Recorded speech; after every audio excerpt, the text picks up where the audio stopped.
delightful video on our wonderful YouTube channel full of knowledge and fun. I am the lovely Rachel, sat here with our very own newbie. Oh, I'll let you introduce yourself.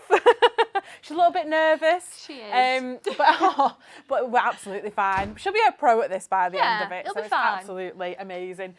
So we are here to talk to you today about keeping on top of your job applications. So we are currently in very much a candidate market. So people are applying for jobs left, right and centre, aren't they? Thankfully. Literally. We speak to people, we ask them, you know, if they've got any other interviews or anything, and you'd be surprised. I think I spoke to someone recently, they applied for 100 jobs. Oh, wow. I know. I've had 1,000. Really? Not me personally. Oh.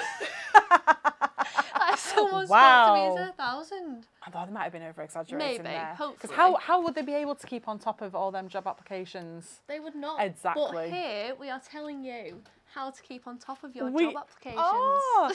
So just a couple of tips from us really, just to make sure that you are keeping on track with your job applications, making sure that you're not missing out on any of those really good opportunities that you are looking at and applying for. So the main thing that sort of is the bubble, shall we say, of this is staying organised. Oh, yeah.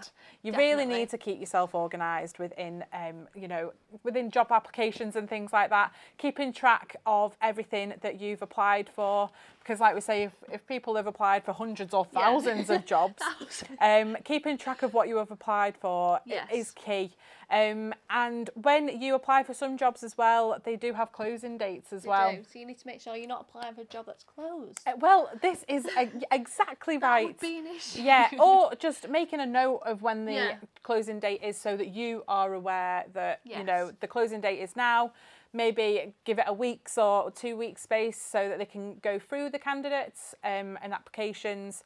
And then if you've not heard anything, you're well within your right to chase and see where your application is up to. Definitely. But what would you use to sort of make sure that you are keeping those closing dates? Would you utilise... Could do Outlook calendar. Yes. Like, right, we've applied. Yeah. When you need to chase up. Yeah. Write down even. Yeah. Like highlight it off. Yeah, whack it in your phone or something, just so that you are keeping on top of things. Yeah, it's hard to keep all that in your head. So. Yeah, and it's a good way to keep yourself organised as well by having a nice little calendar with everything on. But of course as well, make sure that you are doing the research into the roles that you are applying for as well.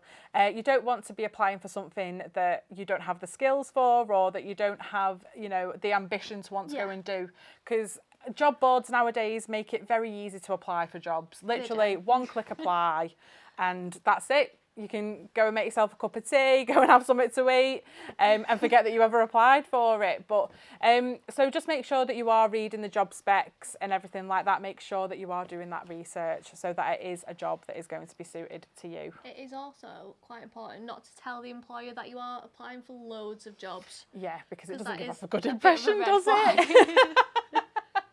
Flying those red flags. Yeah, you definitely won't want to do that because, if you're telling someone that you're actively interviewing with that you are applying for anything, they're not going to think that well, they're not going to get the best impressions, should I say. They just want a job, not your job. Exactly, yeah. Which sort of like does go back to that research as well.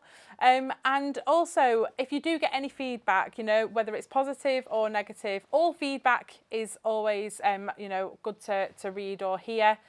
So just make notes of any feedbacks, you know, if you've applied for a job that you don't have the skills for, be like, right, okay, I need to stop doing that maybe. And just sort of, you know, writing down those pointers for next time, making sure that you are, you know, taking on board that feedback and everything else.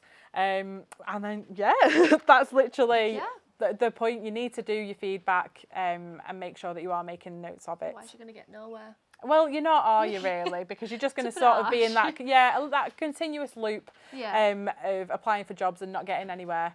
And then, of course, just remember what you've applied for. Yeah. So, but there are a lot of job boards out there. So, ones that we sort of use. Yeah, CV Library. Yeah. Indeed. Yeah. LinkedIn. LinkedIn.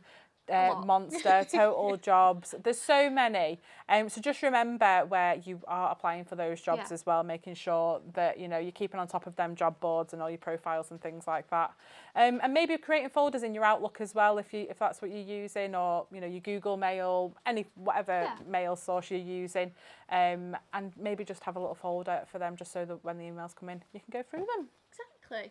I think we've covered everything. I think. Yeah. Any more pointers? Not that I can think of. Fantastic. Right, I think that is everything from us. So thank you for watching. Go and watch all our other videos as well. And yeah, have a lovely day. Bye. Bye.